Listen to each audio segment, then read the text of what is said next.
अस्सलाम वालेकुम नाजरीन, उम्मीद है तुसी खैरियत नाल होने। यासिन भाई तुहाडा की हाल है? अस्सलाम वालेकुम जी, अल्हम्दुलिल्लाह जी, ठीक ठाक बासिल साहब। अच्छा जी, अज असी मौजूद हाँ बुलंद बख्श नर्सरी फार्म के वैजीटेबल एरिया जी बिल्कुल। ते अज एक प्रोजेक्ट स्टार्ट किया यासिन भाई ने, ये बारे गुफ्तगू करते हैं। यासिन भाई, ये नेटिंग कर रहे हो तुसी, जाली चढ़ा रहे हो हाँ सब्जियां नू, हाँ जी। ये की शै है ते इहदा की मकसद है?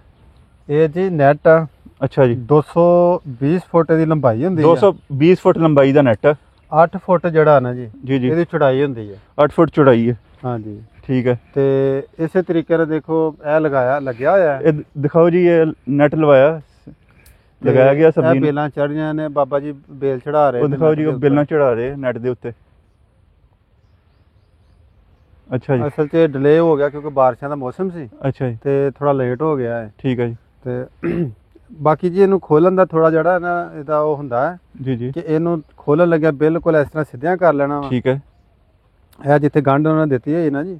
ਅੱਛਾ ਜੀ, ਇਹ ਗੌਣ ਨਾ ਦੇਖ ਲਓ, ਅਕਸਰ ਹਾਂ। ਕਾਸ਼ਤਕਾਰ ਭਰਾ ਨੈਟ ਲੈ ਆਉਂਦੇ ਆ, ਜਦੋਂ ਹਾਂ। ਖੋਲਣ ਲੱਗਦੇ ਆ ਤੇ ਉਹ ਮਿਕਸ ਹੋ ਜਾਂਦਾ, ਮਿਕਸ ਹੋ ਜਾਂਦਾ, ਫਿਰ ਉਹ ਕਿਸੇ ਕੰਮ ਨਹੀਂ ਆਉਂਦਾ, ਗੁੰਝਲਾਂ ਪੈ ਜਾਂਦੀਆਂ। ਗੁੰਝਲਾਂ ਪੈ ਜਾਂਦੀਆਂ। ਇਸ ਲਈ ਦੇਖੋ ਤਰੀਕਾ। ਤੇ ਬਿਲਕੁਲ ਇਹਨੂੰ ਇਸ ਤਰ੍ਹਾਂ ਕਰਕੇ ਸਿੱਧਾ ਫੜ ਲੈਣਾ। ਠੀਕ ਹੈ ਜੀ, ਇਹ ਅਸੀਂ ਗੰਢ ਦੀ ਖੋਲੀ ਆ, ਅੱਛਾ ਜੀ, ਇਹ ਖੁੱਲ ਗਈ ਜੀ। ਗੰਢ ਖੋਲ ਲਈ। ਉਸ ਤੋਂ ਬਾਅਦ ਅਸੀਂ ਦੇਖਣਾ ਹੈ ਕਿ ਇਹ ਜਿਹੜੀ ਇਹਦੀ ਤੰਦ ਹੈ ਨਾ ਜੀ, ਜੀ ਜੀ, ਇਹ ਬਿਲਕੁਲ ਇਸ ਤਰ੍ਹਾਂ ਨਿਕਲਣੀ ਚਾਹੀਦੀ ਹੈ। ਤੁਸੀਂ ਵੀ ਨਹੀਂ, ਜਿੱਥੇ ਗੰਢ ਦਿੱਤੀ ਹੈ ਨਾ ਜੀ ਉੱਥੋਂ ਫੜੋ। ਇੱਥੋਂ? ਹਾਂ ਜੀ, ਸਾਰੇ ਧਾਗੇ ਇੱਕ ਸਾਈਡ ਤੇ ਕਰ ਦਿਓ। ਨਹੀਂ ਉਹ ਖੋਲਣਾ ਨਹੀਂ ਸੀ। ਚਲੋ ਜੀ, ਅੱਛਾ ਚਲੋ ਠੀਕ ਹੋ ਗਿਆ। ਮੈਂ ਯਾਨੀ ਕਿ ਕਹਿਣ ਦਾ ਮਕਸਦ ਇਹ ਹੈ ਕਿ ਜਿਹੜੀ ਇਹ ਤਾਰ ਜਿਹੜੀ ਹੈ ਨਾ ਜੀ ਜੀ, ਜੀ, ਇੱਕ ਸਾਈਡ ਤੇ ਨਿਕਲਣੀ ਚਾਹੀਦੀ ਹੈ। ਇਸ ਤਰ੍ਹਾਂ ਇੱਕ ਸਾਈਡ ਤੇ। हाँ जी, ਇਹਦਾ ਮਤਲਬ ਆ ਕਿ ਫਿਰ ਗੁੰਝਲ ਨਹੀਂ ਪਏਗੀ, ਬਿਲਕੁਲ ਸਹੀ ਹੋਏਗਾ। ਅੱਛਾ हाँ जी। ਅੱਛਾ यासिन भाई, ਚਲੋ ਇਹ ਤਾਂ ਹੋ ਗਿਆ ਨੈਟ। हाँ जी। ਨੈਟ ਹੈ ਪਲਾਸਟਿਕ ਦਾ, ਇਹ ਕਿੱਥੋਂ ਲਿਆ ਤੁਸੀਂ? ਇਹ ਜੀ ਮੰਗਵਾਇਆ ਲਾਹੌਰੋਂ। ਲਾਹੌਰੋਂ ਮੰਗਵਾਇਆ। हाँ जी। ਤੇ ਯਾਸਿਨ ਭਾਈ, ਨੈਟ ਦੇ ਨਾਲ ਬਾਂਸ ਵੀ ਲੱਗਦਾ, ਬਾਂਸ ਕਿੰਨੇ ਫਾਸਲੇ ਤੇ ਲਾਇਆ ਤੁਸੀਂ ਤੇ ਕਿੰਨੀ ਲੰਬਾਈ ਦਾ ਲਾਇਆ? बांस है ये लाया दिखाओ। जी 15 फुट अपना 10 फुटा बांस है ਅੱਛਾ, ਤੇ 15 ਫੁੱਟ ਦੇ ਫਾਸਲੇ ਤੇ ਲਾਇਆ। 10 ਫੁੱਟ ਲੰਬਾਈ, हाँ जी। ਉਚਾਈ हाँ जी। ਤੇ 15 ਫੁੱਟ ਦਾ ਹੈਗਾ। जी ਤੇ बिल्कुल। ਬੈਡ ਟੂ ਬੈਡ ਡਿਸਟੈਂਸ ਕਿੰਨਾ? 7 ਫੁੱਟ ਜੀ। 7 ਫੁੱਟ ਹੈਗਾ। 7 ਫੁੱਟ। ਤੇ ਇੱਥੇ ਕਿਹੜੀ ਕਿਹੜੀ ਸਬਜ਼ੀ ਲੱਗੀ? ਇੱਥੇ ਜੀ ਕਰੇਲਾ ਲੱਗਾ ਹੈ, ਅੱਛਾ ਜੀ, ਦੂਸਰੀ ਸਾਈਡ ਤੇ ਸੀ ਟਿੰਡਾ। ਅੱਛਾ ਦੇਖੋ ਬਾਰਿਸ਼ਾਂ ਜ਼ਿਆਦਾ ਹੋਣ ਦੀ ਵਜ੍ਹਾ ਤੋਂ ਨਾ ਟਿੰਡਾ ਇੱਕ ਤੇ ਬਚਿਆ ਥੋੜਾ ਸੀ। ਅੱਛਾ ਜੀ, ਆਪਣਾ ਜਾਨਵਰ ਹੈ ਕੋਈ, ਉਹਨੂੰ ਕੀ ਕਹਿੰਦੇ ਨੇ, ਕੁਛੇੜੀ ਕਹਿੰਦੇ ਨੇ ਜਾਂ ਮੈਨੂੰ ਸਹੀ ਤਰ੍ਹਾਂ ਨਾਮ ਨਹੀਂ ਆਉਂਦਾ। ਉਹ ਬੜੇ ਸ਼ੌਕ ਨਾਲ ਟਿੰਡੇ ਦੀਆਂ ਵੱਲਾਂ ਪੁੱਟ ਕੇ ਖਾਂਦਾ ਹੈ। ਕਾਫੀ ਜ਼ਿਆਦਾ ਸਮਝੋ ਉਹਨੇ ਪੁੱਟ ਕੇ ਖਾ ਲਿਆ। ਅੱਛਾ ਟਿੰਡਾ ਮੇਰਾ ਖਿਆਲ ਹੈ ਸੀੜੇ ਦਾ ਕੋਈ ਬੀ ਕੜਦਾ ਹੁੰਦਾ, ਅੱਛਾ ਇਹ ਉਹਨੂੰ ਪਸੰਦ ਨਹੀਂ ਹੈ। ਅੱਛਾ।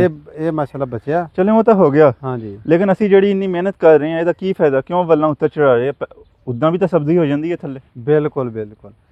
ਉਸ ਪਾਸੇ ਆਨੇ ਆ ਜੀ। ਇਹਦਾ ਫਾਇਦਾ ਨੈਟ ਦਾ ਇਹ ਆ ਕਿ ਬੇਲ ਜਦੋਂ ਹੁਣ ਦੇਖੋ ਇਹ ਸਾਡੀ ਇਹ ਬੈੱਡ ਦੇ ਉੱਤੇ ਪਈ ਹੈ ਨਾ ਜੀ ਜੀ ਬੇਲ। ਜੀ, ਇੱਕ ਤੇ ਅਗਰ ਗਰਮੀ ਆ ਤੇ ਥੱਲੋਂ ਉਹਨੂੰ ਹੀਟ ਪੈਣੀ ਹੈ ਬੇਲ ਨੂੰ, ਅੱਛਾ। ਫਰੂਟ ਦਾ ਜ਼ਾਇਆ ਹੋਣਾ। ਜ਼ਾਇਆ ਹੋਣਾ। ਫੁੱਲ ਜਿਹੜੇ ਬਿਲਕੁਲ ਛੋਟਾ ਜਿਹਾ ਜਿਹੜਾ ਉਹ ਲੱਗਦਾ ਹੈ ਉਹ ਜ਼ਾਇਆ ਹੋ ਜਾਂਦਾ। ਫਿਰ ਦੂਸਰਾ ਜਦੋਂ ਅਸੀਂ ਚਿਨਾਈ ਕਰਨੀ ਹੈ ਨਾ, ਅੱਛਾ ਇਹਦਾ ਫਲ ਇੱਕ ਤਾਂ ਸਾਨੂੰ ਨਜ਼ਰ ਨਹੀਂ ਆਉਂਦਾ। ਅੱਛਾ, ਦੂਸਰਾ ਫਰਜ਼ ਕਰੋ ਛੋਟੇ ਛੋਟੇ ਦਾਣੇ ਲੱਗੇ ਨੇ, ਜੀ ਉਹ ਜੀ। ਸਾਡੇ ਪੈਰ ਥੱਲੇ ਆ ਕੇ ਜ਼ਾਇਆ ਹੋ ਜਾਂਦੇ ਆ। ਠੀਕ ਹੈ। ਨੈਟ ਦਾ ਫਾਇਦਾ ਇਹ ਕਿ ਜਦੋਂ ਬੇਲ ਦੇ ਉੱਤੇ ਚੜ ਜਾਂਦੀ ਆ, ਇਹਨੂੰ ਹਵਾ ਪੈਂਦੀ ਚਾਰੋਂ ਤਰਫ, ਫਰੂਟ ਮਾਸ਼ਾਅੱਲਾ ਅੱਛਾ ਬਣਦਾ ਹੈ।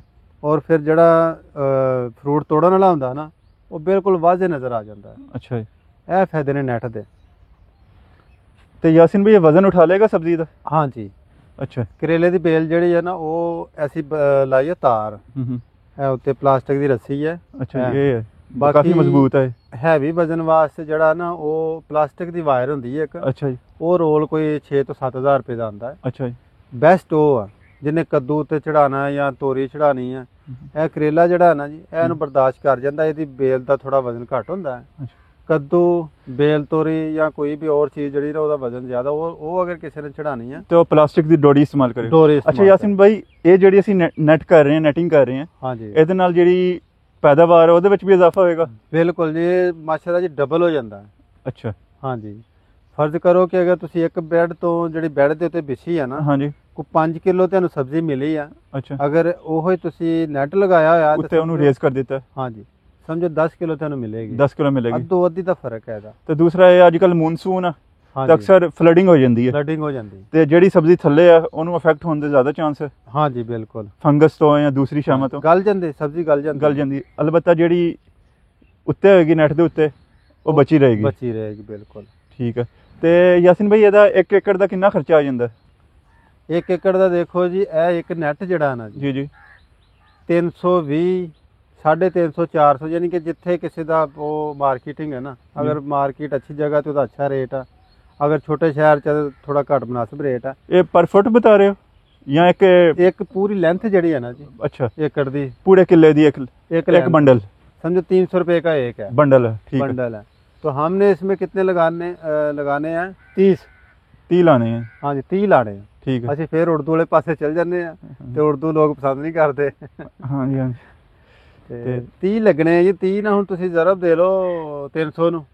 ਤੇ ਤੁਸੀਂ ਕਿੰਨੀ ਲਾਈਨਾਂ ਲਾਈਆਂ ਇੱਥੇ? 30 ਲੈਣਾ ਜੀ। 30 ਲਾਈਨਾਂ ਲਾਈਆਂ, ਹਾਂ ਜੀ, ਠੀਕ ਹੋ ਗਿਆ।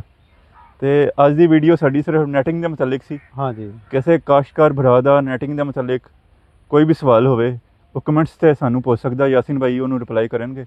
ਇਨਸ਼ਾਅੱਲਾ ਅਗਲੀ ਵੀਡੀਓ ਇੱਕ ਬਣਾਵਾਂਗੇ ਸਬਜ਼ੀ ਦੇ ਉੱਤੇ ਕਿ ਕਿਹੜੀ ਕਿਹੜੀ ਸਬਜ਼ੀ ਕਾਸ਼ਤ ਕੀਤੀ ਗਈ ਹੈ, ਉਹਦੇ ਵਿੱਚ ਕਿਹੜੀ ਕਿਹੜੀ ਫਰਟੀਲਾਈਜ਼ਰ ਇਸਤੇਮਾਲ ਕੀਤੀ ਗਈ ਹੈ, ਉਹਨਾਂ ਦੀ ਕੀ ਕੇਅਰ ਹੈ, ਕੀ ਮੈਨੇਜਮੈਂਟ ਹੈ। ਇਨਸ਼ਾਅੱਲਾ ਅਗਲੀ ਵੀਡੀਓ ਤੇ ਡਿਸਕਸ ਕਰਾਂਗੇ ਇਨਸ਼ਾਅੱਲਾ।